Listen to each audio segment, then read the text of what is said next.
Hi, I'm Vince and welcome to my channel, Vince Cooper Games. This is turn 17 of the playthrough and tutorial for my solitaire war game Bloody Lane. Bloody Lane is available from Amazon Print, Amazon Kindle and Wargame Vault. All of the counters, the tokens, the player sheets, the battle sheet can all be downloaded from Board Game Geek. Search for Bloody Lane BGG on Google. And we have this fantastic components box made by Shane.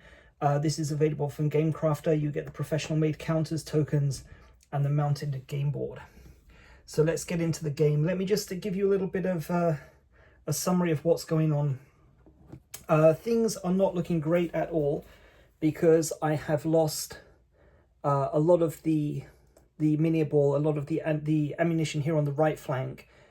Also, all of my artillery has been destroyed without inflicting any significant damage on the Union. So the Union every turn now is pounding on the supply line. The ammunition will get through, but there's only 3 points.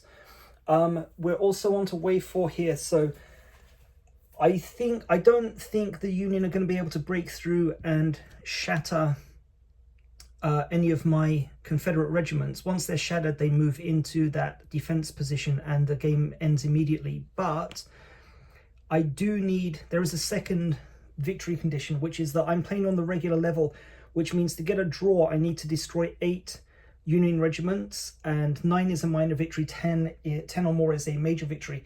So let me just explain to you why that is. Like, historically now, wave 4 is advancing towards Bloody Lane, but at the same time, this is off board, just to make sure that's clarified. There's now another Union column moving down here on the right flank of the Confederate position, which are going to move into position eventually, and they're going to be able to outflank the entire Confederate firing line. So the reason why there's a minimum number of Union casualties to inflict is precisely to kind of like take this into consideration. It's not just simply a case of protecting Bloody Lane. You have to do it in such a manner that allows the Confederates to also, in theory, beat back this column moving down here on the right flank as well. So we do need to get 3 more kills in to destroy the Union and at least get a draw. But let's crack on. So the supply phase, so all the tokens move to the right, so ammunition can now be resolved, and these are the last 3 points. So I am going to give 1 here, no, yeah, 1 here, no, hang on, let me think. That's 1, 2. They're going to have to reload and then fire again. They're only going to have enough time to do, that's going to be turn 17, reload 18. Okay, so that's 1, 2, 3 points, because these guys are going to have to reload, so I don't want to waste the ammunition. And that's the end of the ammunition. There are only 5 ammunition tokens available. The supplies move 1 box to the right. It would be really useful to get the reinforcements through, but as we will see, that may not happen. And I'll put an orders token out now. But again, we're coming towards the end of the game, so it's going to take a few turns to reach. So it's kind of like becoming an irrelevant point. So that's the supply phase done. Next is the reset Confederate artillery phase and the Confederate artillery phase. There are no Confederate guns, so we can skip those 2 phases. You can refer back to some previous videos to see how that's resolved. So Union artillery phase. So yep, the Union is now going to attack all of their guns. 3 in Tompkins battery, 3 in Tidwell's battery are going to all fire at the supply line. So the reinforcements token, which is the really important one, is in box S3, the rightmost box. So the target number is 2 to 5.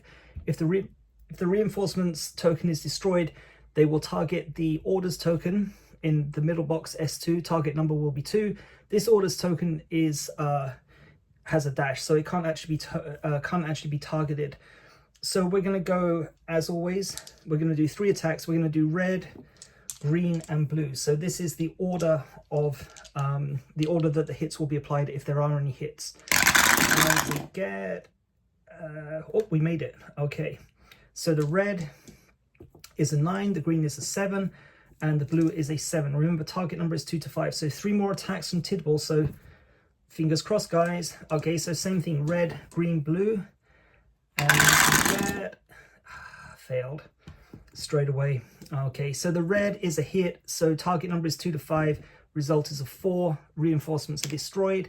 Green is a 6, target number is, central number is a 2, blue is a 9, higher than the 2. So that concludes the Union artillery phase, but that's all that they really needed to do. The orders are not really that significant now. So next is the Union event phase. So we're on to turn 17, so we're using column B. We're going to roll 4d6 4 times and resolve each event as it comes up. First event is a 16.